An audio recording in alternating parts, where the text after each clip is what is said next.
these guys? It's my theme music. Every good hero. You should have some. All right, everyone, this is Tim with Online Big Blue, bringing you the best in New York Giants sports talk and entertainment. It's the Monday after the win. It's the Monday after beating the Raiders. I keep wanting to say Los Angeles. Why do I keep wanting to say Los Angeles? I always want to say Oakland. Now I want to say Los Angeles. Well, it's the Las Vegas Raiders. Interesting game. Not a good game. Not a great game, but it was a win. And wins are wins, and you take them any way you can get, especially now that this team is 3-6. There were some good things that happened. There were some bad things that were happening. There were some things that we probably need to work on independently. Let's take a look at the good. I think a lot of people are getting way too much on Nate Solder, getting way too down on Nate. But the problem was, if you look at, yes, he had some inconsistencies with his pass blocking, but Nate was a road paver on Sunday. He helped Devontae Booker rush for 99 yards. He helped move the pile. He showed that the Giants could be a north-south team. He showed that. He showed that he can help push the pile. He was one of the keys to the success from the running game that allowed the Giants to win this game. You can hate him for his pass block. You can hate him for the big contract. But yesterday, you cannot hate him from his play in regards to moving the pile and having the Giants play a ball control type style offense, which allowed the defense to win the game for the Giants.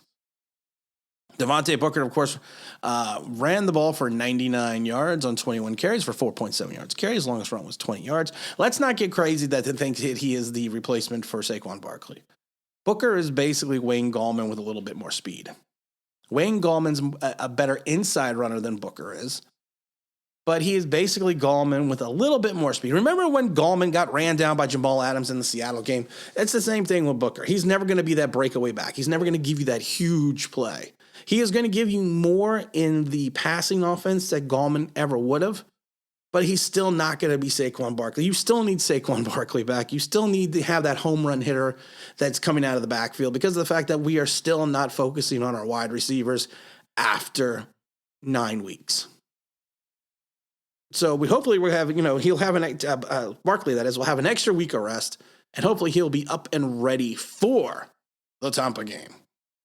We do need to address one issue that we are having, and it's going to be more, it could be more prevalent against Tom Brady and the Tampa Bay Bucks. Derek Carr's inaccuracy yesterday was kind of on full display, which was uncharacteristic for him. If he would have lofted that pass to Darren Waller in the end zone in that first half after he burned James Bradbury, that's a touchdown. And in the fourth, he missed a wide open Josh Jacobs in the slot. And if he would have been on target with that pass, he would have waltzed, sashayed, danced into the end zone. And then we could be talking about a different game here. The problem was his inaccuracy and the play of our secondary once again masked the deficiencies in our pass rush. Derek Carr, basically outside of the strip sack, had all day to throw the ball. And this bend not break defense that we're playing in the secondary is only going to last for so long because if you keep bending something, sooner or later it's going to break. So we need to figure out a way to get the Giants some type of pass rush outside of Zio Ojulari and Leonard Williams, the king of the almost sack. King of the almost sack. Just had to push that. Just had to push that button one time. Just one time. Or, honestly, we have to play. Hear ye, come one, come all, for it's the king of the coverage sack. He couldn't even get the coverage sack yesterday. So we need to focus on Tampa, and we need to focus on the deficiency of our pass rush. Because I think that will help us in the long run. I'm not going crazy saying the Giants will make the playoffs because you're 3-6. There should be no playoff talk out of anyone's mouth. One of the other things I want to talk about is Evan Ingram finally getting into the game plan. Evan Ingram, of course, had the nice 30-yard catch. He had 3 catches for 38 yards, 12.7 yards in the touchdowns. He caught all 3 of his targets. And of course, Evan Ingram is going to be maddening. He's going to make the spectacular play, and then he's going to drop the 4th and 1 that hit him in the chest. He didn't do that. He didn't do that yesterday, but that's always happens with Evan Ingram. It was nice to see him get the touchdown because all he's doing is building up his stock for going into free agency next year. So he can hopefully get the big contract and we can get a higher compensatory pick, which is probably the reason why we did not move on from him. That and the fact that we are just not looking at the wide receivers. And that is something we're going to get into a moment. I want to talk about the secondary. The secondary finally showed signs of life. Adoree Jackson finally showed that he was worth some of the money we threw at him. Julian Love had a nice game as well. You also have to look at Darnay Holmes. Darnay Holmes played extremely well at times. The secondary, like I said, the bend not break mode worked well as long as Derek Carr was inconsistent with his passing. You have to be worried that Tom Brady and that offense in Tampa is going to find the holes in that secondary. But for 1 week, we move forward. Logan Ryan had a nice game with 9 tackles, 6 solo. It was a good battle for the secondary. They showed some moxie, which is what you want. But like I said, we can't play bend not break forever because sooner or later you're going to break. It was nice to see Trent Harris get into the game. I thought Trent Harris made this team coming out of training camp. I was very shocked when they waived him and signed him to the practice squad. He had 5 total tackles, 1 solo. He showed that he showed that he can play. He showed that he can play in the league.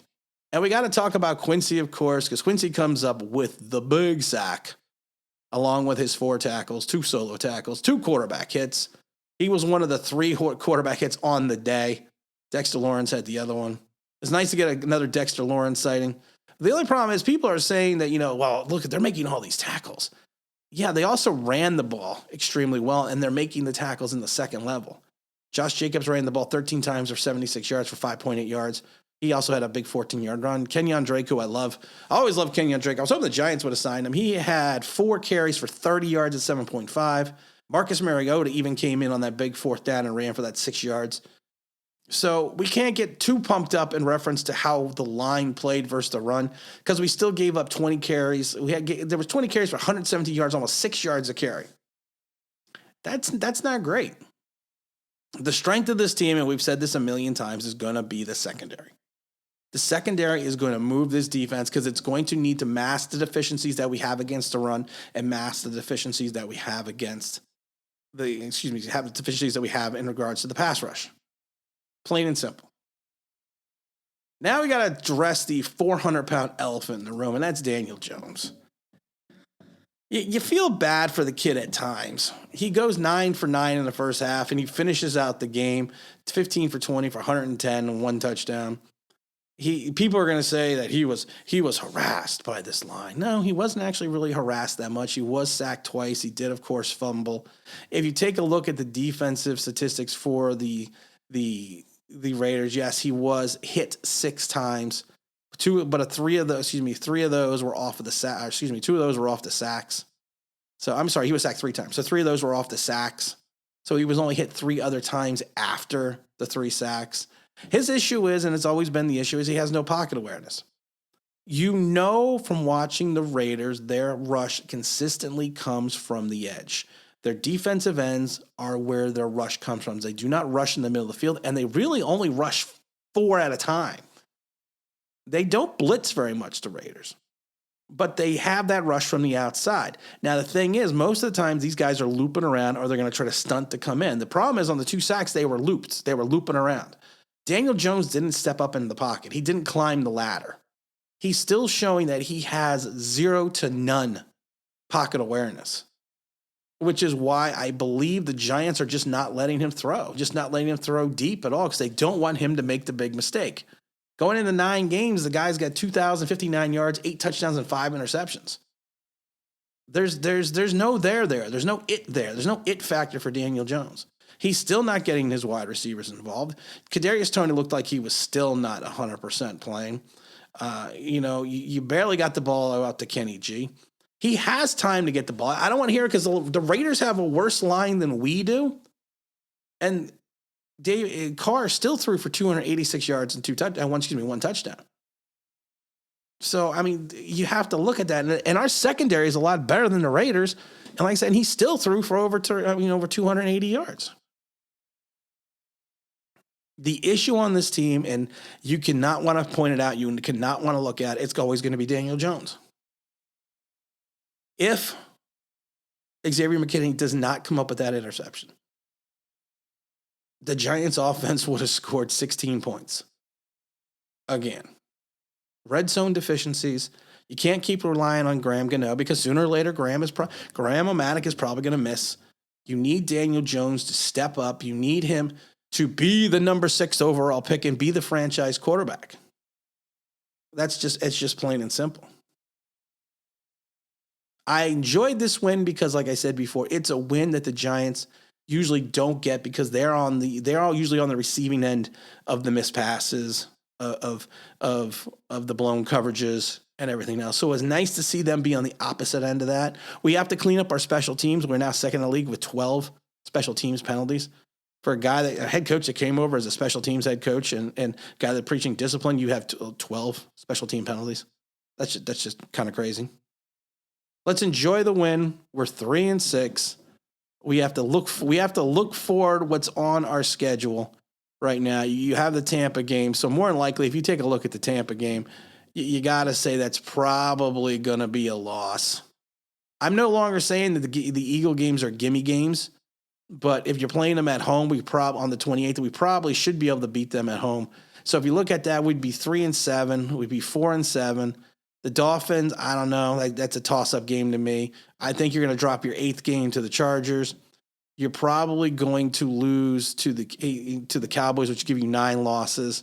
And then you have 3 gimme games at the end to me. Not gimme games, but like I said, it's the Eagle game. So if you split with the Eagle game, you're looking at 10 losses.